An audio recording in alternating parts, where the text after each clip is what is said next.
In this video, I'm basically going to take you through the instructions for writing a Bible class lesson description and the outline.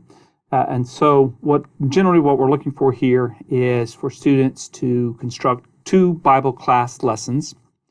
One lesson is going to be based off of a text of your choosing out of Genesis 1 through 11.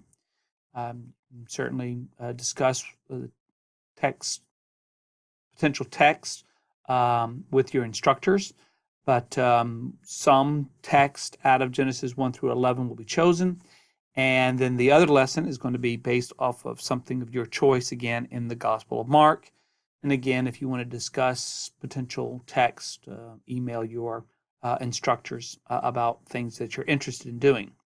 The Bible class lesson here is should demonstrate how and what the student is likely to teach a class about the text. So what message is going to be brought from this text? What way are you going to read the text in ways that you think is helpful or relevant for the class? So what ideas, applications from this text does the student want the class to make from it?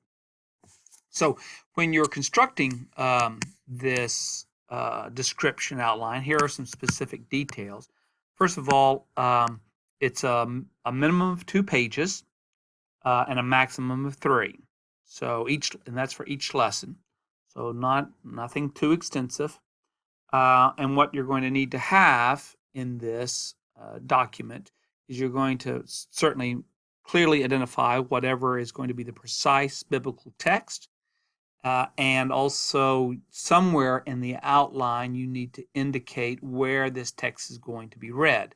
Is it going to be read at the very beginning of the class? Is there going to be kind of some discussions that are going on where you're trying to lure the class into thinking about scenarios, problems, issues, and the text is going to be read later? So indicate somewhere in the outline exactly when the biblical text will be read.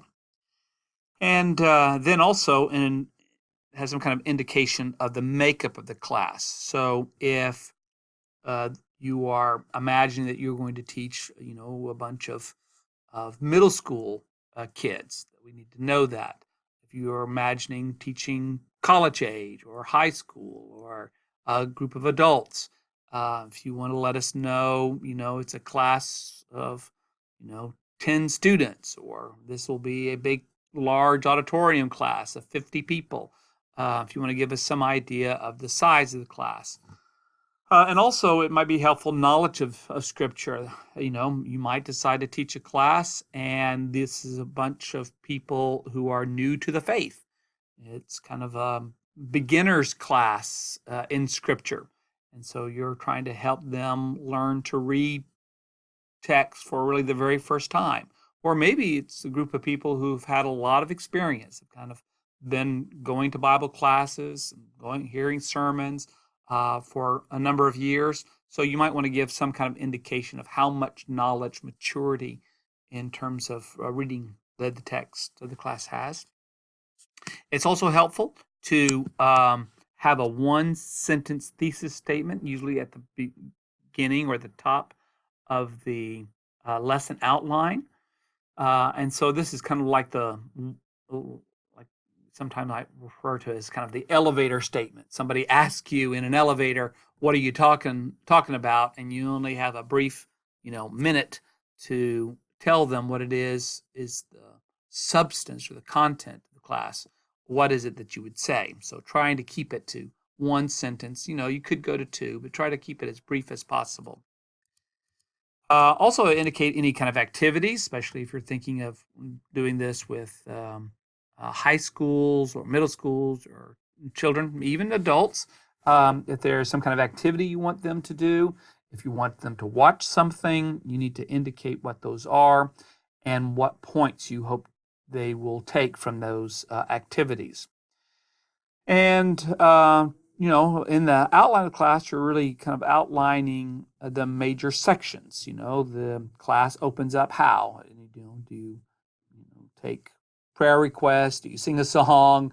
Do you look at a case study? What is it that you do at the very beginning to get the class engaged? Do you have a kind of subjective question in which you hope to have lots of people involved just by sharing experiences? And so what is it you're going to do to get them to engage? And this is optional, and you might want to indicate at each section, how much time is going to be spent. And so this can be very helpful as you think about the different points you want to make. How much time are you going to spend on each point? So imagining that a Bible class typically runs somewhere around 40 minutes or so. You kind of have to think, okay, I'm going to spend 5 minutes doing this, then we're going to spend 5 minutes doing that, or 10 minutes doing this kind of thing. So how does the class progress, through the 40 minutes?